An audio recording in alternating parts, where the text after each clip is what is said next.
আসসালামু আলাইকুম প্রিয় দর্শক, অন্য মঞ্চের আলাপচারিতায় আপনাদের সকলকে আমন্ত্রণ জানাই। বাংলাদেশ আবার জ্বলতে শুরু করেছে।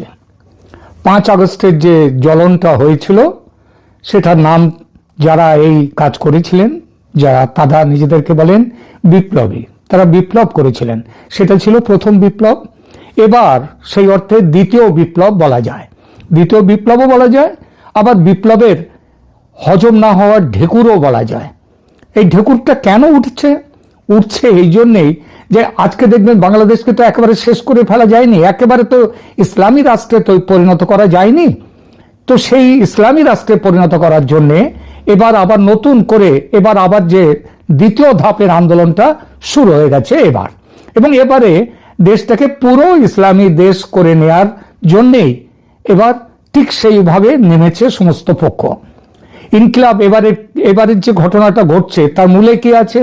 তার মূলে মানে যেটাকে বলা হয় বারুদের স্তূপে যেটা আগুনের শলাকা দেয়া, সেই শলাকাটা হচ্ছে ইনকিলাব মঞ্চের মুখপাত্র এবং জাতীয় সংসদ নির্বাচনে ঢাকা 8 নম্বর আসনের সম্ভাব্য স্বতন্ত্র প্রার্থী, তিনি দলীয় নন, স্বতন্ত্র প্রার্থী শরীফ ওসমান হাদির, তার মৃত্যুর পর ইনকিলাব মঞ্চ এবং এর সহযোগী সংগঠনগুলো এই দেশ জুড়ে এই নতুন ভাবে আবার আগুন জ্বালাচ্ছে।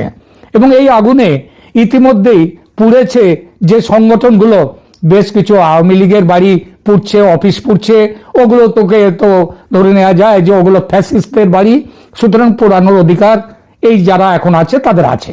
তাই সে দেশের সম্পত্তি হোক আর যাই হোক, দেশে আইন, এটা আইন অনুযায়ী বাড়িগুলো পোড়ানো হচ্ছে না নিশ্চয়ই। তার জন্য সরকার কি সেই বাড়িগুলো রক্ষার কিছু দেখছে? না, দেখেনি। 32 নম্বরকে যখন ভাঙা হলো তখন তো কেউ দেখতে আসেনি, সুতরাং 32 নম্বরে যদি কেউ না আসে এখনো কেউ আসবে না। এবার তার উপরে সব থেকে আর একটা বড় যে আনন্দের ঘটনা, যারা বিপ্লবী, এই নতুন বিপ্লব, নতুন ধরনের ইসলামী বিপ্লবের যে বিপ্লবীরা, তারা ছায়ানটকে শেষ করে দিয়েছে। ছায়ানট হচ্ছে এই পশ্চিমবাংলায় যেমন আছে রবীন্দ্র সদন, যে সেটা সরকারের, সেটা কিন্তু সরকারের নয়, কিন্তু বাংলাদেশের সাংস্কৃতিক জগতের সেটা ছিল প্রাণ কেন্দ্র। এটা সরকার টাকা দিয়ে এই বাড়ি করেনি যে আওয়ামী লীগ এই বাড়ি করেছে সুতরাং দাও ফুরিয়ে, তা নয়। এখানে বিভিন্ন সাংস্কৃতিক কাজ হতেন, এবং যতদূর আমার মনে পড়ছে যে রেজওয়ানা বন্যা, তিনি তার উদ্যোগে প্রথমত, যিনি পশ্চিমবঙ্গ থেকে, ভারত থেকে, মানে বিখ্যাত রবীন্দ্রসঙ্গীতের যে শিল্পী, যদি হাতে গোনা কয়েকজন শিল্পী দুই বাংলা মিলিয়ে গুনতে হয়, তার মধ্যে একজন হচ্ছেন রেজওয়ানার নাম তার মধ্যে আসে, রেজওয়ানা বন্যা তার নাম আসে।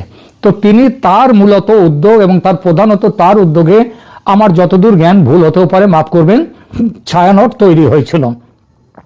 এটা কোনো রাজনীতির কোনো গল্প এখানে ছিল না, এখানে নাচ গান বিভিন্ন সাংস্কৃতিক অনুষ্ঠান এগুলো হতো। এই ছায়ানটকে ধ্বংস করে দেওয়া হয়েছে। কেন ধ্বংস করা হয়েছে?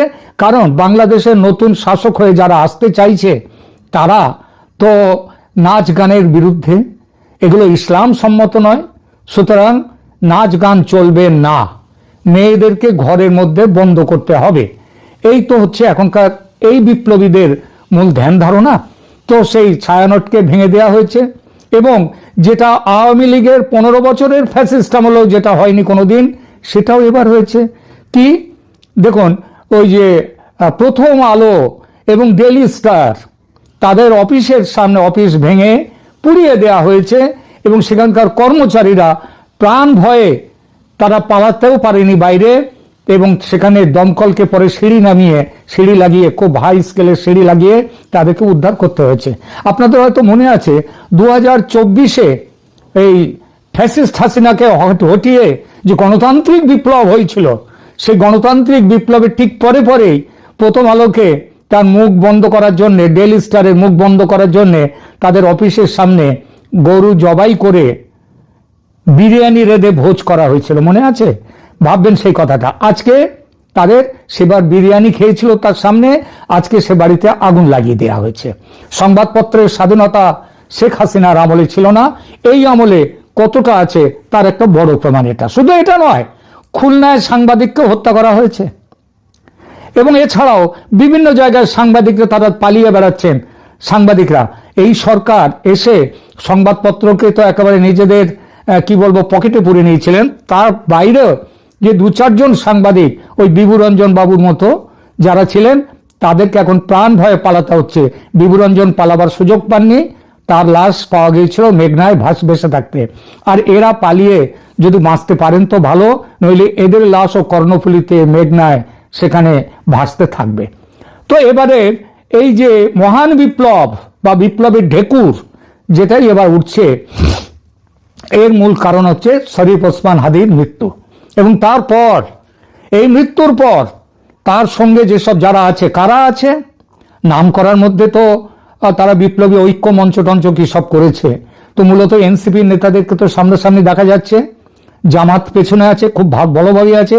অ্যাকচুয়ালি জামাত হচ্ছে ব্যাটারি, একটা যখন রোবট চলুক আর যাই চলুক তার তো যেমন ব্যাটারি চার্জিংয়ের দরকার হয়, জামাত হচ্ছে ওই ব্যাটারির কাজ করে।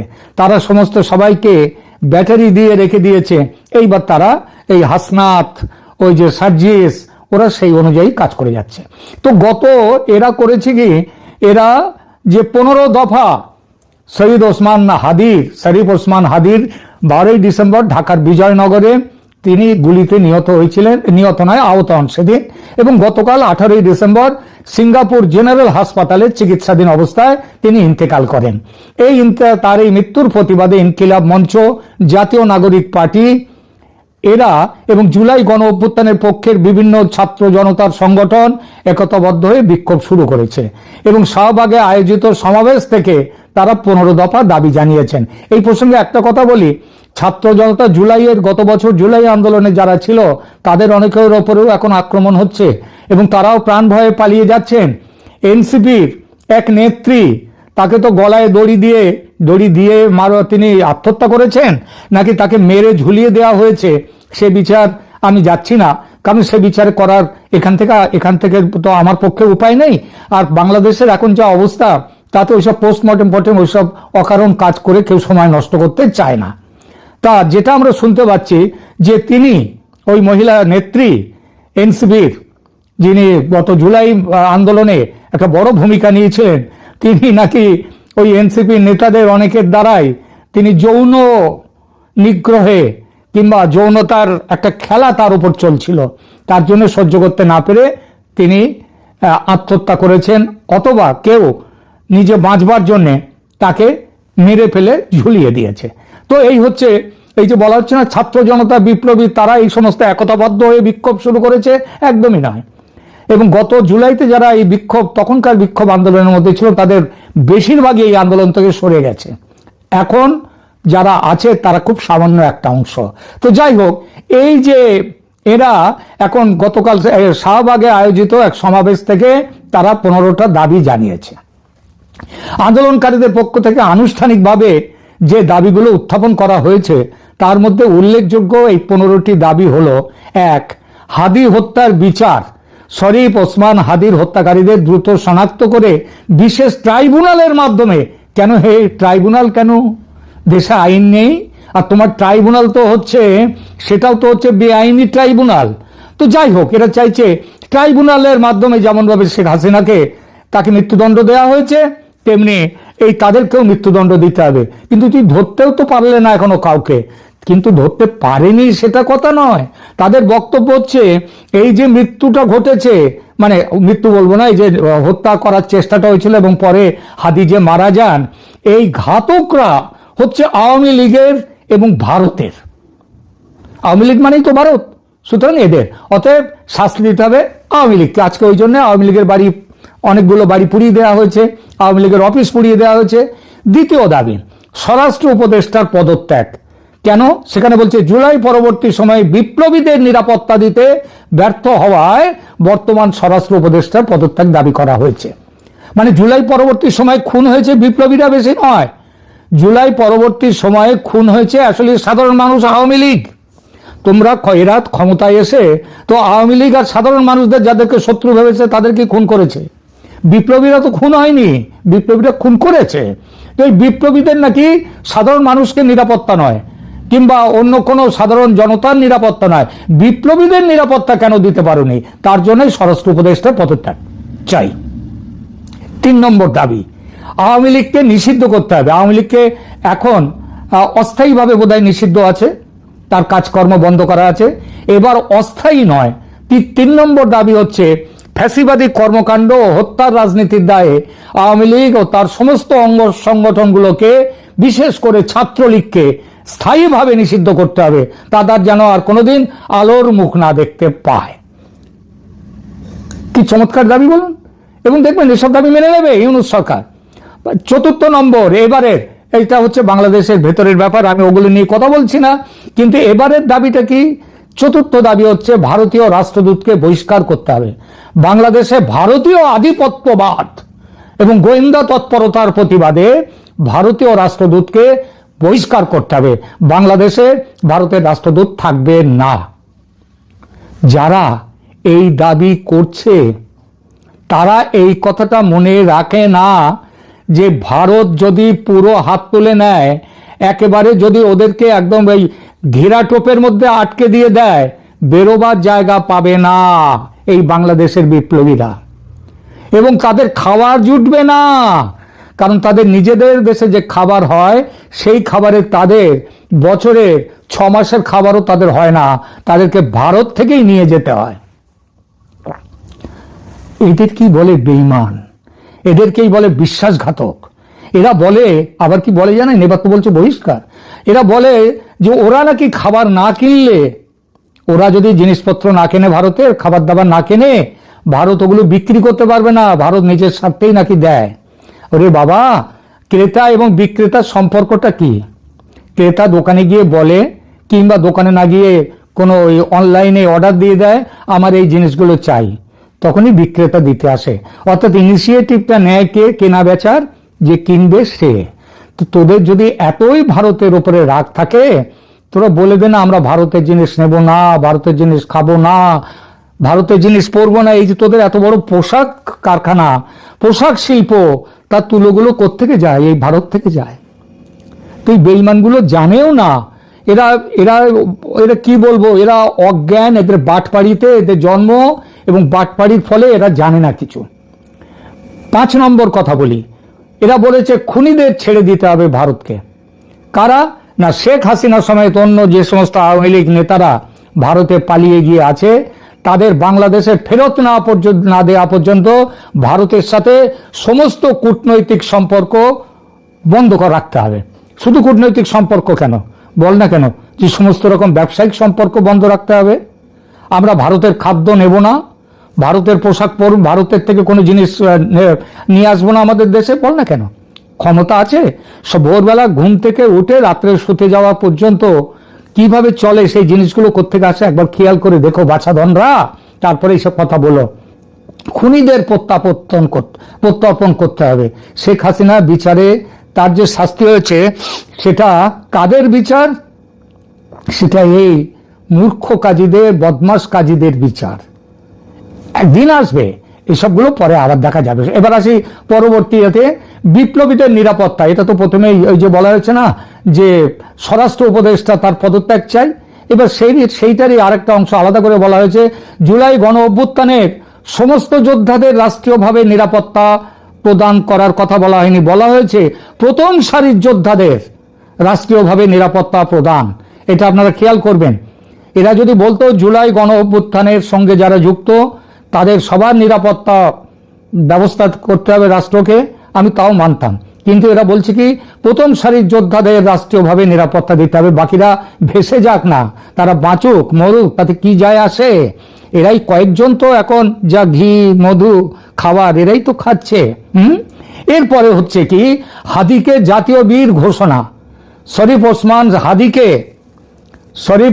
হাদিকে তাকে জাতীয় বীর ঘোষণা করতে হবে, শহীদের মর্যাদা দিতে হবে, তার পরিবারের দায়িত্ব গ্রহণ করতে হবে সরকারকে। গতকাল রাতে যে মোহাম্মদ ইউনূস যে ভাষণ দিয়েছেন, সেই ভাষণে তিনি এই দাবিগুলো ইতিমধ্যেই মেনে নিয়েছেন।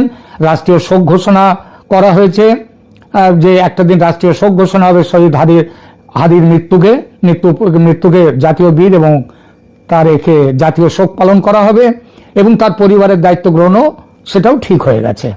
8ম তাদের দাবি কি পুলিশ ও প্রশাসনের সংস্কার, প্রশাসনের অভ্যন্তরে লুকিয়ে থাকা ফ্যাসিবাদী দোসরদের আরো বাংলা করে শুনুন। আওয়ামী লীগের যদি মতের এবং পথের কেউ থাকে, কিংবা এদের মতের ও পথের সাথে সরাসরি জড়িত নয় যারা, মানে এই বিপ্লবীদের, তাদেরকে বার করে, তাদেরকে চিহ্নিত করে, তাদেরকে হয় কেটে দাও। যাদেরকে অনেককেই তো কেটে ফেলা হয়েছে, বাকিদের অনেক কেটে ফেলা যায়নি, তাদেরকে মারা যায়নি।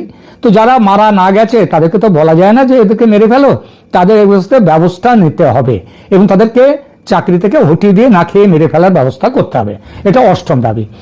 তারপরে নবম দাবি কি, যে জুলাইয়ের প্রতিটি হত্যার বিচার প্রক্রিয়া দ্রুত শেষ করতে হবে। কোন হত্যাগুলো?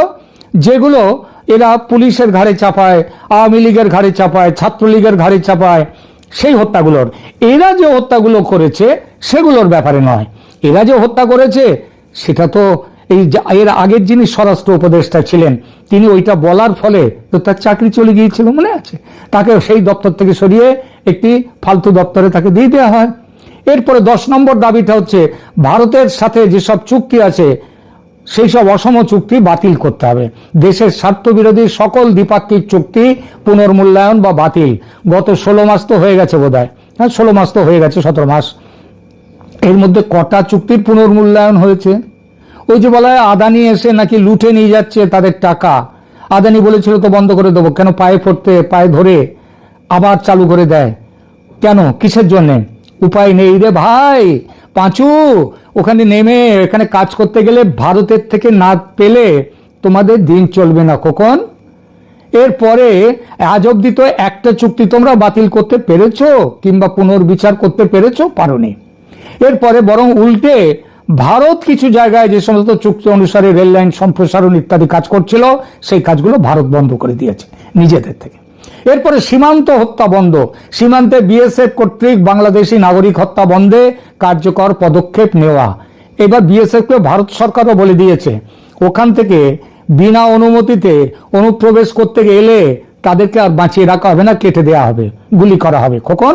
সুতরাং ওই যে তোমরা ওদেশে একের পর এক জন্ম দেবে, একেবারে কি বলবো, আর তারপরে তাদেরকে এখানে পাঠাবে খাবার দাবারের জন্য, সেই জিনিসটি আর চলবে না, সেটা বন্ধ হয়ে গেছে।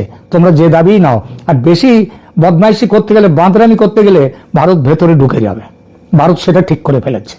এরপর 12 নম্বর আহতদের সুচিকিৎসা। জুলাই বিপ্লবে আহতদের উন্নত চিকিৎসায় কোনো প্রকার অবহেলা না করা। কাদের চিকিৎসা হয়েছে? কত লোক এখনো চোখ হারিয়ে, তাদের বলা হয়েছিল না প্রথমে ক্ষমতায় এসে বলেছিল সিঙ্গাপুরে নিয়ে যাবে, বিদেশে নিয়ে যাবে, করতে পেরেছো কিছু? এখনো দেখেছো ওখানে ভিসা নিয়ে ভারতে এসে চিকিৎসা করার জন্য কত বড় লাইন পড়ে? এখনো ভারত ভিসা কন্ট্রোল করেছে কিন্তু একেবারে বন্ধ করেনি, তাইতেই কত বড় লাইন। আর তোমরা বলছো উন্নত চিকিৎসায় কোনো প্রকার অবহেলা না করা। উন্নত চিকিৎসা দিতে গেলে ভারতের পায়ে পড়তে হবে। এরপর 13 নম্বর হচ্ছে সন্ত্রাস বিরোধী কঠোর আইন, রাজনৈতিক হত্যাকাণ্ড ও ষড়যন্ত্র রোধে কঠোর আইনি কাঠামো তৈরি করতে হবে। আরে শেখ হাসিনা যে আইনগুলো তৈরি করেছিলেন সন্ত্রাস বিরোধে, সেই আইনকে তোমরা বলেছিলে একসময় ফ্যাসিস্ট আইন। আর সেই আইনের বলে শয়ে হাজারে সাংবাদিক, হাজারে সাধারণ মানুষ, তাদেরকে জেলখানায় ঢোকানো হচ্ছে মিথ্যে আইন প্রয়োগ করে। ওই শেখ হাসিনার আমলের আইনকে আরো কঠোরভাবে সেগুলোকে প্রয়োগ করা হচ্ছে, লজ্জাও করে না। এরপরে হচ্ছে ইসকন ও উগ্রবাদ দমন। উগ্রবাদীরা, ইসলামী উগ্রবাদীদের কাছে ইসকন এবং হিন্দুরা তো বড় শত্রু। সুতরাং এদের দাবি হচ্ছে সাম্প্রদায়িক উস্কানি দেওয়ার অভিযোগে নির্দিষ্ট কিছু সংগঠন যেমন ইসকন এবং অন্যান্য হিন্দু সংগঠনের বিরুদ্ধে কর্মকাণ্ড ব্যবস্থা নিতে হবে। এবং শেষে 15 নম্বর হচ্ছে বিপ্লবী সরকার গঠন। কোন বিপ্লবী সরকার?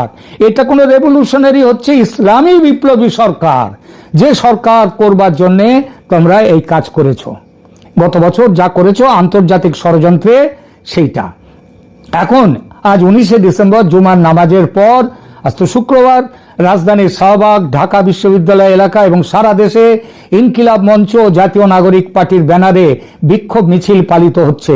আন্দোলনকারীরা ঘোষণা করেছেন যে এই দাবিগুলো পূরণ না হওয়া পর্যন্ত তারা নাকি রাজপথ ছাড়বেন না। খুব ভালো, একেবারে ধ্বংস করে দাও। খবর পাচ্ছি এর মধ্যে যে কটা ওই পোশাক শিল্প চলছিল টিম করে, সেগুলো বন্ধ হয়ে যাচ্ছে। স্বরাষ্ট্র মন্ত্রণালয় তারা ঘেরাও করবে, করো। দীর্ঘমেয়াদী আন্দোলনের হুঁশিয়ারি দেওয়া হয়েছে, হুঁশিয়ারি কেন? নেমে পড়ো। বাংলাদেশকে একেবারে জ্বালিয়ে পুড়িয়ে ছারখার করে দাও, আমাদেরই সুবিধা হয়। আমরা বর্ডারকে এবার কিন্তু ভারত বর্ডারকে ঘিরে রেখে দিয়েছে। সুপ্রিয় দর্শক শ্রোতা মণ্ডলী, আপনারা এই মুহূর্তে আমাকে যে যেখান থেকে দেখছেন এবং পরবর্তী যে যেখান থেকে দেখবেন, আপনাদের সকলকে জানাই আমি আমার প্রাণঢালা অভিনন্দন এবং শুভেচ্ছা। হেডলাইন এবং ব্যানার দেখে হয়তো অনেকেই চিন্তা করছেন যে আমি হঠাৎ করে কেন বললাম যে ইসলামিক রেভলিউশনের পথে বাংলাদেশ। জি, আপনারা সকলেই জানেন, কেউ বাকি নেই, যে গতকাল হাদি মারা যাওয়ার এই নিউজ আসার পরে সারা ঢাকার শহর, চট্টগ্রাম, ঢাকা, রাজশাহী, খুলনা, সারা বাংলাদেশে কি ঘটেছে এটা আপনারা সকলেই জানেন। এবং সকলেই জানেন যে এর মধ্যে মতির প্রথম আলু এবং ডেইলি স্টার এগুলো তো ব্যাপক আক্রমণ হয়েছে, আপনার জ্বালিয়ে পুড়িয়ে দেওয়া হয়েছে।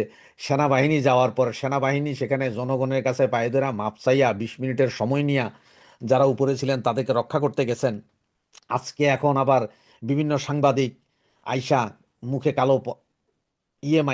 কালো পর্দা মাইরা ওনারা চিল্লাইতেছেন প্রেস ফ্রিডম। কেন রে বাবা, গত 16 মাসে প্রেস ফ্রিডম ছিল না? আওয়ামী লীগ গত 15 বছর ক্ষমতায় ছিল, কই তখন তো প্রথম আলোর মতো তোমার কিছুই হয় নাই, কোনো পত্রিকা অফিস এভাবে জ্বালানো হয় নাই, কোনো পত্রিকা অফিস দখলও করে নাই। এমনকি ইনকিলাব, নয়া দিগন্ত এগুলোর অফিসও দখল করে নাই, দিনকাল অফিস দখল করে নাই, কিন্তু চলছে না। তো তখন বাক স্বাধীনতা ছিল না, এখন বাক স্বাধীনতা আছে। এখন অফিস যদি পুড়ে যায় তাতে কার কি করার আছে? তো প্রথম আলো আর ডেইলি স্টার এবং প্রথম আলো কেউ জ্বালাইছে এটা কিন্তু আসলে আমি এতগুলো ভিডিও দেখলাম, এত লাইভ দেখলাম, আমি দেখি নাই। আমি দেখলাম যে প্রথম আলো প্রথম একটা ইয়েতে স্ট্যাটাস পাইলাম, মানে নিউজ পাইলাম ডেইলি স্টারে, যে শর্ট সার্কিটে প্রথম আলোর বিল্ডিংয়ে আগুন ধরে গেছে, পুরো বিল্ডিং ভস্মীভূত সেই শর্ট সার্কিটের আগুনে। সূত্র ডেইলি স্টার। কতক্ষণ পরে দিয়ে যাবার প্রথম আলোর একটা নিউজ, সেটা কি, যে বিড়ির আগুনে কোনো একজন কর্মচারীর বিড়ির আগুনে ডেইলি স্টারও আগুন ধরে গেছে, আগুন ধরে বিল্ডিং ভস্মীভূত। সূত্র প্রথম আলো। তো সুতরাং পাবলিকের দোষ দাও কে? তোমরা তো নিজেদেরই শর্ট সার্কিট, নিজেদেরই বিড়ির আলোতেই নিজেদের বিল্ডিং জ্বালাইছো, ঠিক না? তোমরাই তো গর্ব করে বলেছিলে যে আওয়ামী লীগ চলে গেছে, শেখ হাসিনা চলে গেছে, প্রথম আলো রয়ে গেছে, আমি মতিউর রহমান রয়ে গেছি। হ্যাঁ, আর ওই যে লাল বিপ্লবী আরেকটারে কালকে যে থাপ্পড় সোয়ার দিল চুলটাইন না, নুরুল কবিরা, আমার তো বড় ভাল লাগছে। এইসব বুদ্ধিজীবীরা মাইর খাওয়া উচিত। ছায়ানট ভাঙা দিছে, এটা ভাঙা দিছে, ঠিক আছে। আর 32 নম্বরের ভাঙা বাড়ি, এইটা নিয়ে দেখেছি কিছু ওই ছাত্রলীগ বা আওয়ামী লীগ করে বলাবে না 32 আবার আঙ্গুল, 32 আরে হারামজাদারা, ওটার আছে কি? ওটার বাকি যা আছে ওইটি ভাঙ্গা ওইখান থেকে দরকার হয় কোপায়া মাটি লইয়া যাও গা। কোনো সমস্যা নাই ভাই, আপনাদের যা যা ভাঙার যা যা ইয়ে করার আপনারা সব করেন ভাই, কোনো সমস্যা নেই। আপনারা করতে থাকেন, এটা পাবলিকও দেখতে চায় যে আপনারা নতুন কিছু আনতেছেন। এই যে কালকে একটা হিন্দু লোকরে সম্ভবত মাইরা বা মারার আগে জিন্দাই তারে গাছে ঝুলাই আগুন জ্বালাই দিছেন। আজকে তার বাপ মা ভাই বোন যেগুলো আছে ওরা কইতেছে আমার ছেলে তো বাটন ফোন চালায়। তো অশিক্ষিত একটা পোলা চালায় বাটন ফোন চালায়, সে আবার ফেসবুকে কোথায় নবীজের ইয়ে করলো, যে ওটা বাটন ফোন চালায়। এটা একটা অবাস্তব জিনিস যে বাটন ফোনে আবার ইন্টারনেট থাকে ভাই, এইটা আমি জীবনে শুনিনি। তো হাদি ভাই মারা গেলেন, হাদি ভাই মারা যাওয়ার পরে রিয়েকশন যা হবে বা কি হবে এগুলো গত 4 দিনের ভিডিও তো বলছিলাম। 12 তারিখ থেকে বলতেছিলাম যে হাদিকে এখানে ওই আওয়ামী লীগ ওই অমুক তমুক মারে নাই, হাদিকে মারছে ইসলামিস্টরা, এটা আপনাদের বারবার বলতেছিলাম। এবং এটাও বলছিলাম আমি যে মারার পরে দেখেন শুক্রবারে কি হয়। শুক্রবারে এরা বিশাল আক্রমণের চিন্তা ভাবনা আছে। তো ঠিক করে দিল। তো এখন আপনার মনে হয় ভাই শুক্রবার কই গেছে, এটা তো বৃহস্পতিবার রাতে, আরে বৃহস্পতিবার রাতে 12টার পরেও চলছে, শুক্রবার আইসা গেছে, 24 ঘন্টা আগ পিছ হয়েছে। যেটা হয়তো আমি বলছি শুক্রবার, সেটা তো আর একদিন আগে করে দিছে। ইন্ডিয়ান এম্বাসিতে আক্রমণ হবে বারবার বলছিলাম আপনাদের, আক্রমণ হয়েছে। এবং চিটাঙেরটা আক্রমণ হবে এটা আমি কিন্তু বারবার বলছিলাম, হয়েছে। এবং আপনারা দেখেন কালকে চিটাঙে ইন্ডিয়ান এম্বাসিতে আক্রমণ হওয়ার পরে যাদের ধরে নিয়ে গেছে, সেখানে সেসব ছেলেদেরকে দেখতে গেছে কে? মুফতি এজার। এই যে আমি ছবিটা দিয়ে দিছি দেখেন, মুফতি এজার সেখানে দেখতে গেছে। এবং সেখানে স্ট্যাটাসটা দেখছেন, ওই মুফতি আজহারের এক ছাত্র লিখছেন যে আগামীকাল ভোরের ভিতরে একটা নিউজ, ভালো নিউজ আসবে। তাহলে মুফতি আজহার গেছে ওদের ছাড়াই নিতে। সুতরাং ভারতীয় এম্বাসিতে আক্রমণ করছে, এতে আমার কোনো দুঃখ নাই ভাই, ভারতীয় এম্বাসিতে আক্রমণ করলে আমার কি। বরং আমি তো বলি যে ভারতীয় এম্বাসিতে আক্রমণের কি দরকার, পুরো ভারতীয় এম্বাসি সব জ্বালাই দাও, বাংলাদেশে কোনো ভারতীয় এম্বাসি থাকবে না, সমস্ত দোকান থেকে ভারতীয় প্রোডাক্ট বাই করে জ্বালাই দাও, আমার কোনো সমস্যা নেই। পুরা ভারত বাংলাদেশ বর্ডার এরিয়াতে পুরা 20 ফিট দেওয়াল তুলে দাও উপর, করে, ওই যে ইসরায়েল আর প্যালেস্তাইনের মধ্যে যেরকম দেওয়াল আছে এরকম দেওয়াল তুলে দাও, পয়সা লাগলে আমরা দিব, তুইলা দিয়া ফুল ব্লক করে দাও, ভারতের লাগে আমাকে কোনো সম্পর্ক রাখা যাবে না, আমরা ভারতের কোনো কিছু চাইও না, আনবো না, খামো না, দামো না, বন্ধ করে দাও। এবং এইটা করা উচিত আমার মনে হয় আর কি। সুতরাং ভাই ভেজাল কমবে, আমার কথা হচ্ছে ভেজাল কমান, আপনারা যা যা ভাইঙ্গা যা যা ব্লক করে ভেজাল কমাইতে পারেন ভেজাল কমান, পাবলিক শান্তিতে থাক। তো আবার আসি সেই ইসলামী বিপ্লবের কথা। এই মুহূর্তে যা খবর পাওয়া যাচ্ছে, আজকে ভোর 9টার পর থেকে হেফাজতের আমির, তারপরে আপনার চরমনায়ের আমির, আরো ইসলামিক দলগুলোর আমিরদের সাথে যোগাযোগ হচ্ছে, যেহেতু জামাত নাই, কারণ জামাত নেতা কিন্তু বুঝে গেছে এনে কিছু একটা করবে, কারণ পিছন থেকে তো ঘটাইতেছে জামাত, এই জন্য ধরি মাছ নাসুই পানি পরিষ্কার থাকার জন্য উনি কিন্তু চলে গেছে কোথায়, লন্ডনে, এখন লন্ডনে আছে। তো বাকি ইসলামিক দলগুলোর সাথে কথা বলছে, যমুনা অভিমুখে একটা মিছিল যাবে, এরপরে আপনার আমাদের সেনাপ্রধান আবার সেই আগের মতো দায়িত্ব নিয়ে ঘোষণা দিবেন, এবং ঘোষণা দেওয়ার ডাক্তার ইউনুসের অধীনে, ডাক্তার ইউনুসকে রেখেই ইসলামিক রেভলিউশন হবে, ইসলামিক বিপ্লব ঘটবে এইখানে। এবং সেইখান থেকে এরপরে আগামীকাল থেকে, পরশু থেকে বা তরশু থেকে, এই ধরেন সপ্তাহখানিকের ভেতরেই যা হওয়ার হয়ে যাবে। সুতরাং ইসলামিক রেভলিউশন ইসলামিক দেশ হিসেবে আত্মপ্রকাশ করবে, মানে রেভলিউশন অফ ইসলাম। ঠিক সেই ইরানের মতো হইতে পারে, অথবা অন্য আরো দুই একটা মনে হয় ইসলামিক রেভলিউশন কান্ট্রি আছে, ওদের মতনই একটা চিন্তাধারা করতেছে এই মৌলবাদীরা, যার কারণে ছায়ানট মায়ানট কায়ানট যা আছে। এবং এর মধ্যে আজকে যদি নাও হয়, হাদির লাশ ঢাকায় এসে পৌঁছার পরে, তার জানাজার আগে বা পরে আরেক দফা কঠিন ভাঙচুর চলবে, এবং সেদিন হয়তো ইন্ডিয়ান এম্বাসি ঢাকারটা চরম আক্রমণ হবে। সুতরাং আমি আগেও বলছি ভাই, আক্রমণ হোক ভাঙুক, আমার কোনো সমস্যা নাই।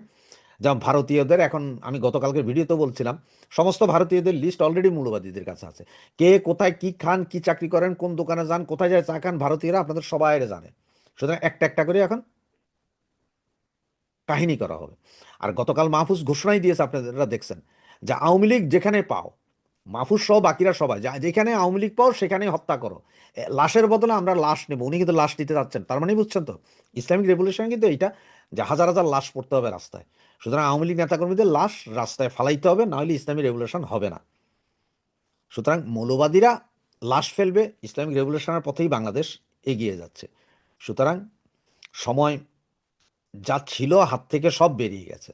আর আপনারা যারা মনে করেন যে কেন ইন্ডিয়া এসে আমারে ক্ষমতায় বসাই দিয়ে, না, ইন্ডিয়া কেন ক্ষমতায় বসাবে? ইন্ডিয়া কোনো সন্ত্রাসী রাষ্ট্র না তো, যা এসে আপনার দেশ দখল করে ক্ষমতায়। ইন্ডিয়া প্রয়োজনে এর 7 সিস্টারে যাইতে যে জায়গা লাগে ওইখান থেকে আর একটু বেশি, একটু টুকরা করে নিয়ে চলে যেতে পারে, এর দূর করতে পারে, এর বেশি করবে না। আপনারা মনে করেন না যে আপনাদের আইনা ক্ষমতায় বসা যায় না, আপনাদের আশ্রয় দিচ্ছে এটাই বোধ, এর চেয়ে বেশি কিছু আশা করেন না। কারণ আপনারা যেহেতু করতে পারবেন না কিছু, সুতরাং আশাও করেন না, এই আশা বাদ দেন।